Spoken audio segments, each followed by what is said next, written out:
Woke up this morning, sunshine through the clouds, feeling the healing, laughter all around. Rise up and stand tall, joy in every stride. No more tears to fall, let your spirit guide. Blessed go summer, shining through the night. Brighter than thunder, you're the morning light. Life keeps on spinning, hold on to your dreams. You're always winning, more than it seems. Hear the drums calling, dancing to the dawn. Keep on believing, strength in every song. Blessed go summer, shining through the night. Brighter than thunder, you're the morning light. Life keeps on spinning, hold on to your dreams. You're always winning, more than it seems. Hear the drums calling, dancing to the dawn. Keep on believing, strength in every song. Blessed go summer, shining through the night. Brighter than thunder, you're the morning light. Life keeps on spinning, hold on to your dreams. You're always winning, more than it seems.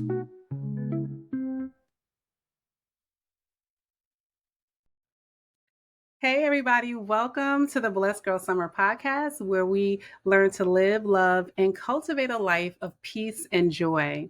Now, this season, we have been talking about advocacy and exploring how others are advocating for people and how you yourself can be a person of change within your sphere of influence. And so I've had some really great guests on thus far, and I have another one privileging us with her presence. I'm super excited to welcome our guest today, Melanie Waters, to the Blessed Girl Summer podcast. And I'd love for you to introduce yourself and tell everyone about you. Well, thank you for having me. First of all, Melanie Waters here, and I am one of the co-owners of Purses and Proverbs. We are a creative boutique in South Plainfield, New Jersey, where we do all things self-care. I am also a wife, mom, pet owner. So if you hear some dogs barking, we've got 7 dogs at this particular moment. So yes, also in ministry as well, co-pastor with my husband of our ministry as well. So yeah, just busy and, doing things for the Lord. I love it. I heard a variety of things. I know today we're kind of focusing on wellness and like soul care and being able to pour into yourselves. But I was actually on a call this morning with Lakeisha recording about the things that she's doing in the space. And she mentioned Purses and Proverbs and what an awesome time we had at the candle making workshop. And so that makes me want to kind of dive in or ask you about the why.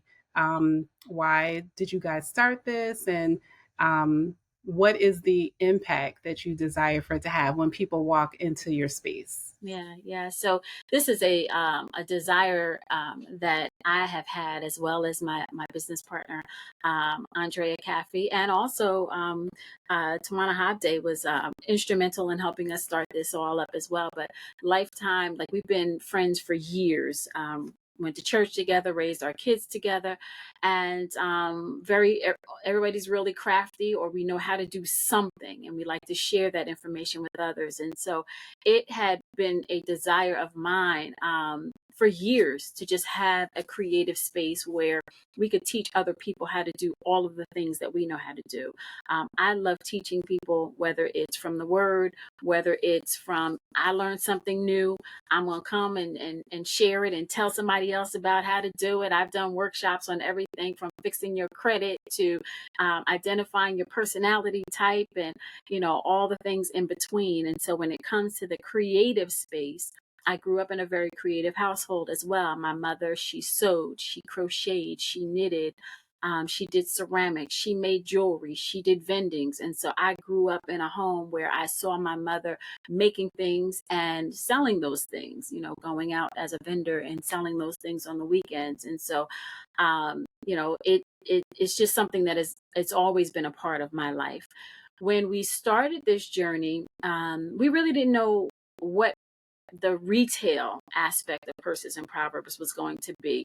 Um, I had originally started Purses and Proverbs as a hobby, just making scripture inspired tote bags, journals, wallets, things like that, and gifting them to people.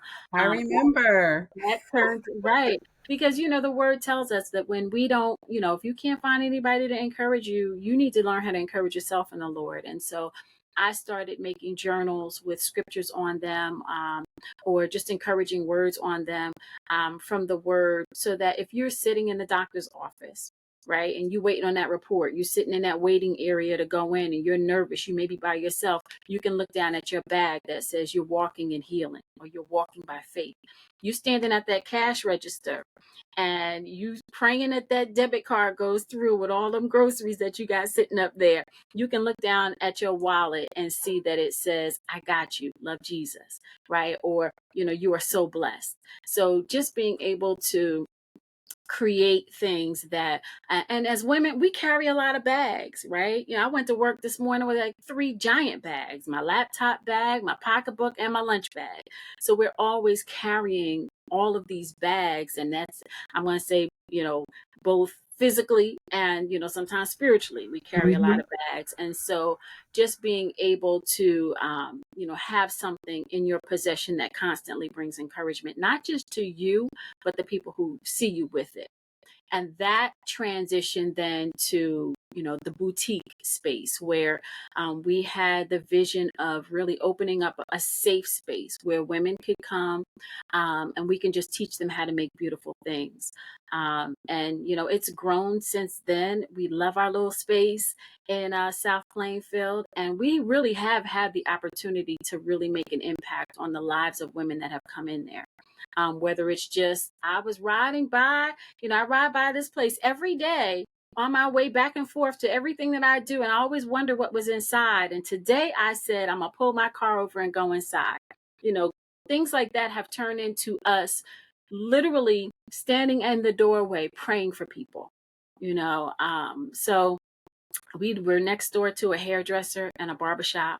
And, we've just had the opportunity for even the people who visit and they're getting their hair done, they'll come over next door just out of curiosity. And once they find out, what's in the space, and they come in and they smell the scents and they see, how we have everything set up, they quickly become not just customers, but friends. So it's been amazing. Yeah. I have my Grace essential oils aromatizing my space right now. So I definitely can relate to that experience. I know you said quite a few things, but something that caught my eye, you mentioned how you saw your mother crafting and creating. And I know that the originally the purses and things were like affirmations for yourself and then affirmations for other people viewing them. But I'm wondering if you could talk a little bit about what that making of your own thing, like what do you feel like that does for individuals? Yeah. um I'll let you answer before Yeah. I just keep I going. know for me, it's been therapeutic. It's been healing. Um, like I said, I've been doing this for years, just making things. I'll go into a season where I'm making jewelry, for 9, 10 months. And then I'll put that aside and I'll go into another season where I am, I'm just creating bags. Put that aside after a couple of months. I'll go into another season where I'm making resin, resin crafts and things like that. But I can tell you that there is a connection between what you're doing with your hands, right, and how it affects your mind, right? And so, for me, I lost my son a couple of years ago, and the space, I would say, and I say all the time that that crafting saved me during that time, because when you're in that period of like deep grief when it's just like you're questioning everything, every decision you've ever made, every choice that you've made for your children, all the things. It can, if you're not careful, it can really put you into a dark place. Right. And so for me, I had to be intentional about keeping my hands and my mind busy. My grandmother used to always say, an idle mind is the devil's workshop. Right. And Yeah. it's when you just don't have anything to do, you just out here kind of, binge watching TV for hours, or just not even choosing to not even get out the bed that day. That's when the enemy really can come in and really mess with your mind. And so I had to be intentional about keeping my hands and my mind busy. And through crafting, even though there was nothing that I could physically do about the circumstances that our family was facing, what I could do was continue to create beauty all around me, and not just create the beauty for myself, but also sharing and showing other people how to do the same thing as well. And so, like I said, it was absolutely instrumental for me to continue to create. And you get into a zone, right? Mhm. It's like you start something, and then before you know it, like 2-3 hours have passed. And that's 3 hours that I was not, focused on my loss, but it was 3 hours that I spent focusing on creating something beautiful. So it really is very, very therapeutic. It helps with anxiety. Crafting helps with stress, depression, all the things that I have dealt with in my, younger, young adulthood, as well as, older adulthood. It is truly been impactful for me in my personal life to not only engage in something with my hands, but to also show other people how they can do the same thing. Yeah.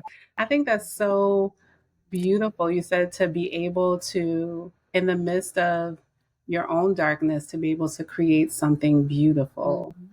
And what we talk about here at Blessed Girl Summer is cultivating joy, Mhm. like learning how to cultivate joy as you're navigating your journey of Yeah. life. And I think so often we haven't really been taught how to do that, how Mhm. to daily make spaces for joy to thrive, for peace to reside. And so I love that all the things that you were talking about concerning, like, mental health and being able to put yourself or to create those spaces around yourself. Yeah. And so as I'm thinking about that, first of all, I think that that's really powerful. And when I think back to the candle making, there's so many different elements. Well, I'll just talk about the candle. There's so many different elements that is happening. You're getting like aromatherapy. You're Mhm. moving your hands. You're Mhm. learning, and then you're communicating with other people. Like you're building community, and that is almost like an oasis, right? Mm. So it takes you outside Yeah. of um of your everyday, and I think that that's so essential. Yeah. Which is why I definitely wanted to have you on to talk more about that. So let me ask you: you have people coming in, Yeah. and some of them don't know what they're going, to expect or Mhm. what's going to happen. Um, how do you or would you encourage someone um, in embracing self care? Because Mm. something that I feel like is a theme, and I've been talking to other women about, is sometimes, especially as women of color, we have this like badge of honor for like doing all the busy things. Yeah. And I was even talking to someone today about how sometimes when we decide to take care of ourselves, Mm. the outside world can make it seem like, oh, you're so selfish, or you're bougie, or you're doing this for you. Um, how do you encourage individuals who may be struggling with, like, do I deserve this? Should I be doing this? Is this how I should be spending my time? Yeah, yeah. And most of the time, when people come in for one of our workshops, I have to, remind them, first of all, relax. Just relax, because I know I have a hard time relaxing. I don't particularly. I'm the person who had all the vacation 5-6 weeks vacation, and December I'm trying to figure out how to use it all because I've been working all year and haven't taken any time for myself.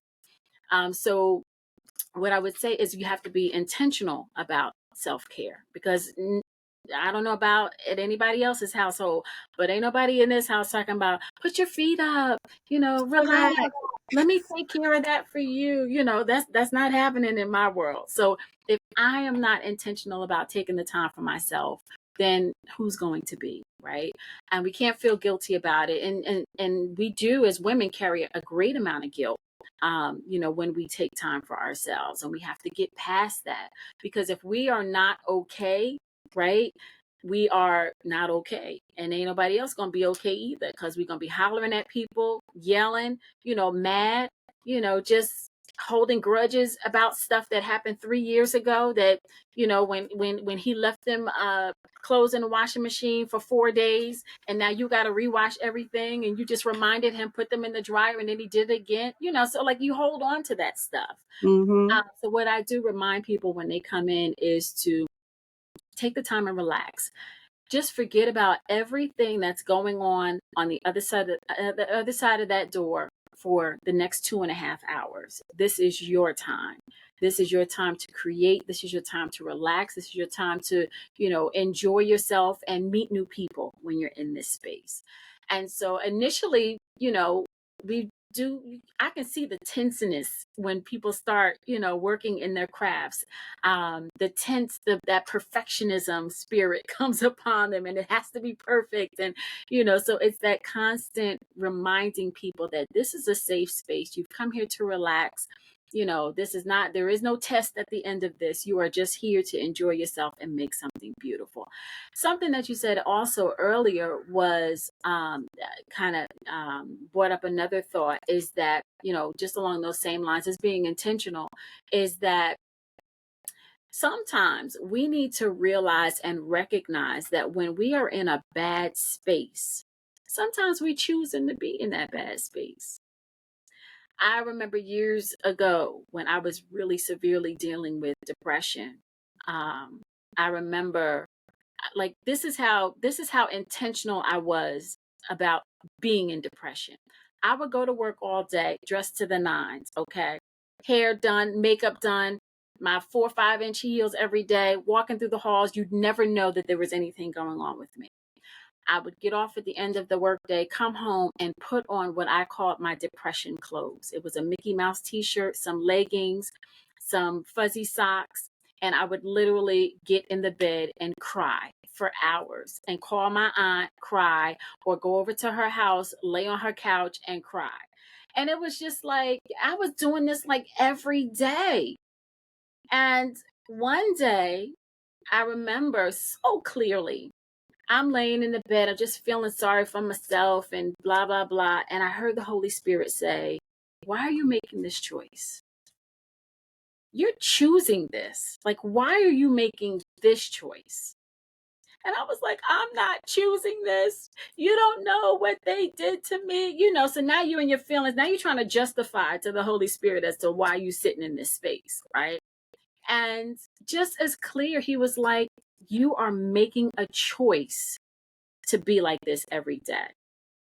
And when it really hit me, I was like, so tomorrow or now I can make a choice to I can choose joy. Like, I can choose not to allow these external things to really affect me the way that they have. And once I really, like, a light bulb came on, I was like, okay. And, I chose differently the next day when I got home from work. I didn't choose. A matter of fact, I put those clothes in a bag and I gave them away. Took them to the Goodwill or one of those places, and I packed that stuff up and I gave it away. Because I was like, today I'm going to make a new choice. Today I'm going to do something different. And so, as women, when we find ourselves in these spaces, just as intentional as I was about choosing to feel sorry for myself or whatever it was I was going through at that time, I had the power and authority within me to make a different choice and choose joy. And so that's what I've done for, since that time. I choose joy. My peace is non-negotiable. And Yes. so when I am, even when I kind of feel like that cloud is coming over me, I will quickly grab a paintbrush, grab some beads. I'm going to do something because at this particular point, I need to, keep my hands busy, keep my mind busy. I'm putting on worship and I'm shifting the atmosphere in that particular moment. So, I definitely, as I'm listening to you, I think that that is awesome. And I think a lot of it is a choice. It mm, really boils down to a choice. I wonder, when you said the Holy Spirit asks you, why are you choosing this? mhm. I wonder if in hindsight, do you have an answer to that question? Why were you choosing that? I think at that particular time I was young. I was in my really probably late teens, maybe early 20s. And at that time, here I am, 30 some odd years later, I see the world completely different. Like the issues and the things that you dealing with as a, teenager and in your early 20s. Now you look back and just be like, that is so unimportant, and if I could go back, I wouldn't even have gave him my phone number in the first place, so it's like the choices that we make and the positions that that we were in back then are so much more different, and they're important when you're in that space, you know, but hindsight now it's just like that was so irrelevant. Like that time in my life, the things that I was pining about and crying about are so irrelevant now. Like they may have shaped me and who I am today, but I did not have to respond and react in the way that I did, thinking that my world was falling apart, Mhm. at that particular time because it really wasn't. It really wasn't. My world was not falling apart. It was not the end of things for me. And, I was truly blessed. I just was sitting in a space where I was so focused on what I had lost and what I didn't have Mhm. that I couldn't see the blessings that I was still surrounded by and that were still coming at me. Yeah. It's like whatever you focus on enlarges, right? So if you're focusing on the fact that I don't have this, that consumes you. I got to get this. I got to get this. I got to have this. But when you take the focus off of what you don't have and put the focus on what you do have and how God has continued to bless you and meet every need, then those things kind of dissipate in the background, and before you know it, it's just like, well, that wasn't even important, or I wanted this and it was so small compared to what God blessed me with. If he had given me that, I would have only had that, but not focusing on that and focusing on his goodness has given me so much more. Yeah. Yeah. And I think sometimes people that there are things or behaviors that they learn, Yeah, right? And sometimes from their family, sometimes from other friends, sometimes like, you're just doing things that you see other people doing, but you don't recognize that like the enemy will really use it as a trap to keep absolutely. you stuck in that space. And then something else you said, you were talking about being perfect or not being able to relax, not being able to relax. And I think it was you. We were at a friend's birthday and I think they had a paint. It was like a paint party or something. I think it was you. I think we were sitting next to each other and everybody was like drawing this picture. And I'm like, this is stressful because my picture needs to look like the, and I think you were like, yes, I don't know why. They are like, this is not relaxing. I'm trying to like get this picture right. Yes, And so I yes, remember that. And I know that a lot of people are challenged with actually being able to relax.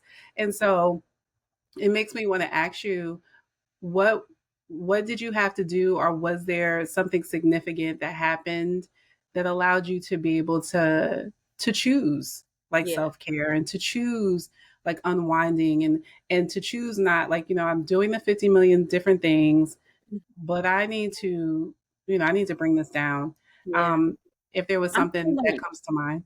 I'm still learning. When it comes to, the creative space, I have I've learned that, it's not going to be perfect, right? It's art, so my picture may not look like your picture, but it's still beautiful. And it's something that I created myself. Right. So, but in the other respect, I will say, my husband and I recently bought an RV. And when we first bought it, I looked, I went inside and I was just looking around like all the things I want to change immediately. And he can relax, no problem whatsoever. For me, if I see something that needs to be fixed, I fixate on it until it's actually done.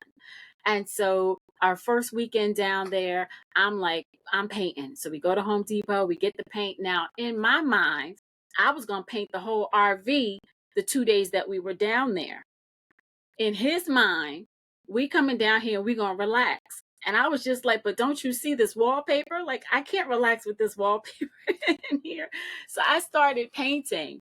And now he goes off and he's fishing, because he was like, I said, well, you don't have to paint. You don't have to stay here with me. Go ahead out, go play with your cousin. Go on outside. Mhm. So he goes fishing and I'm in there painting. So like the second day I get up that morning and I immediately put my paint clothes back on and I'm going in there to pour some paint. He was like, well, what are you doing? And I was like, I'm going to paint. I'm going to finish what I started. And I said, come on out of there because I'm going to paint the bedroom. He was like, no, you're not. He said, we came here to relax. Painting is not relaxing for me. That's work. And I said, well, let me finish the work first. And then when we come back next week or the week after, then I can relax. But in his mind, it's like, no, we got this so that we can relax. You work at home. You know what I'm saying? Like when we come down here, we aren't doing anything. And so this past weekend we went back down. It was just one more thing that I really wanted to do this year because he didn't let me finish painting the bedroom and he didn't let me do the floors. I only got to do the living room kitchen area. So I said, all right, next year I'll finish the rest. But I was able to do my backsplash this year. And I finished that like as soon as we drove up, I went in the house and that's what I worked on. And he went on and he went to the pier and he went fishing. The next 2 days that we were there, though, I actually got to relax. But my mind was racing, thinking about all of the things that I could be doing besides just sitting down, right, relaxing. So I am still a work in progress because my mind is constantly racing with a to-do list, whether it's, working on my business or, writing the next book, whatever it is that I'm thinking about, painting the bedroom, redoing the floors, whatever it is, it's like it's in my mind and I want to get on it so bad. But he is teaching me how to just sit down and relax. Like, when he'll call me downstairs, coming downstairs and watch TV with me. I'll come downstairs with my laptop and put it on my lap. Now that's not what he means. He don't mean come downstairs and work just so I'm sitting next to him. Like, sit down, let's watch the movie together. Let's enjoy it together. Let's laugh together. And so I'm still working through that, when it comes to all the other stuff in my life, vacations and things like that. But when I'm creating, I have no problem. I have no problem dropping everything, zoning out, putting on the music, lighting the candle, and just creating. So, I love that.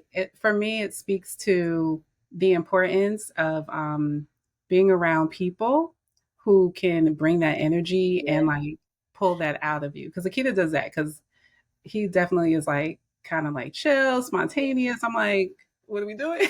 yeah, But yeah, so I think even spaces like what you've created. So when people like, so if someone is challenged with like, it's difficult for me to relax, it's difficult for yeah, me to unwind, when you connect yourself with yeah. like places like Purses and Proverbs or other people who've learned how to cultivate that a little bit better, then it helps you. And so I think that community is important too to be able to put yourself in those spaces. And we've created an environment that I believe it makes you relax when you walk through the door. So when you Mhm. come in, you smell the fragrance of whatever aroma we've got going at that particular time. You hear the music.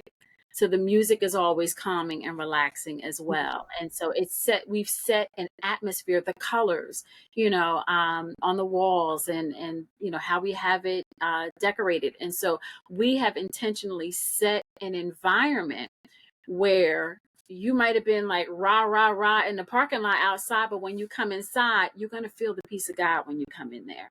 And that was intentional, to welcome the Holy Spirit. Every time I come in the store, I unlock it and I'm like, hello, beautiful store with all of our beautiful things. And I welcome the Lord, into this space and pray over the day. And, but you can feel that when you come into the environment as well, because we've been intentional about doing that. Definitely. Definitely. I would definitely agree. So my last question for you is around, before you share like how everybody can get in contact and get their self-care and oasis together. Um, so in all the things that you're doing, what mark do you hope to leave? Like, what do you want to be remembered for doing through these areas of advocating? And I guess I should talk about that a little bit, because Mm-hmm. I think so often people think like advocating is only like, you're running a movement or you're, doing something political, but you have the ability to be an agent of change, and to be not just promoting the change, but you can be educating individuals and you can be supporting them in that space that they're moving towards. So my question, back to my question, was what mark do you hope to leave, and like what do you want to be remembered by, in terms of purses and proverbs? Yeah, our hope, and I'll speak for myself personally, is that I want people to know that regardless of what you're dealing with outside of that door, you can come into our space and know that you're loved. That you can feel that and know that you're going to feel peace when you come in that space. It's amazing how many people have suffered the loss of a husband or a child or a brother, since we open those doors. It's like God just sends people. And sometimes I'll be in there by myself and he'll just send somebody in and we'll get to talking and they'll, tell me their story or whatever. And it's just like, okay, Lord, you brought them here for a reason. And to just be able to have the opportunity to pray for people as well. You come in there, you're gonna laugh. You're going to get some free snacks and coffee and tea and all the things. But I think what's most impactful is that, really seeing people behind their words and knowing when they need a prayer, versus knowing when they just came in, they just need a good laugh. They just need to relax a little bit. And so, like I said, we've been intentional about setting a safe space where the things that you talk about when you come in here, you don't have to worry about us, getting on the phone later on talking about, child, I had this girl come in here today, because it's a safe space, right? We have a lot of therapists that come in, and they need to have that time to just take it down as well, because they're listening to people's issues all day. And so, just being intentional, we've been very, very, and I know I keep saying intentional, but we have been intentional about setting that safe space. And we want people to know that this is a space that you can come in, learn something new. We're going to pour into you. We're going to build you up. So now you can go out there and handle whatever's waiting on the other side of that door. I love that. And something that I feel like I heard you say, but also I think like spoke to me, is in all that you're saying. And then I feel like Holy Spirit relating advocacy to being about love, Yes. right? Like at the end of the day, it's just being about loving people and Yeah. displaying that love in a deep, authentic, I can touch you, reach you kind of way, you Right. know? And Right. so I love that. Yeah. So let everyone know how they can reach you, how they can get in touch, anything you got going on. This will probably air in sometime in November, so keep that in mind. Awesome. Awesome. So we can be, you can find us on all the social, Instagram, Facebook. I think we even on TikTok, at Purses and Proverbs, Pursesand Proverbs. Our website is pursesandproverbs.com. We are located at 1908 Park Avenue in South Plainfield, New Jersey. We have people who come from Pennsylvania, Connecticut, New York, We have people we had somebody who came from Harlem. She's been there a couple of times. So we have people who travel. We offer over about 25 different workshops right now. You are not going to find the experience that we give you anywhere in the New York, New Jersey, Pennsylvania area. We are the only ones who are doing what we're doing right now. And so we're excited about that. And we also do corporate events and private events. And I love the corporate events. We will come to your church for a women's fellowship, or we will come to your office. And we have come to several offices already for candle making workshops for social workers and therapists and things like that. And so, check us out on our website. We've got a contact form out there. If you'd like to, request a specific event to come to you, we can do that as well. So, yeah. I love it. I love it. I love it. I can attest to it. And so I want to thank you for sharing. And I think that this is so, it was such a great conversation. And it also was a great conversation around the importance of self-care, but also the importance of being able to create experiences for yourself. And sometimes you have to, just like you guys are intentional about making sure it's that space, we have to be intentional about showing up for ourselves in the space, which ultimately allows us to show up for others, right? So I want to thank you, Melanie, for joining me today. For those of you following and watching, be sure to subscribe, share, like, do all the things. And remember to always protect and secure your peace and be committed to cultivating a life full of joy and happiness. And I'll talk to you guys later. Thank you.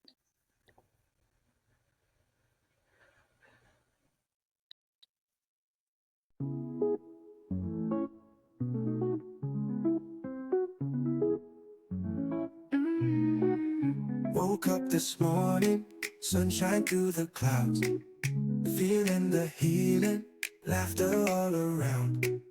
Rise up and stand tall, joy in every stride. No more tears to fall, let your spirit guide.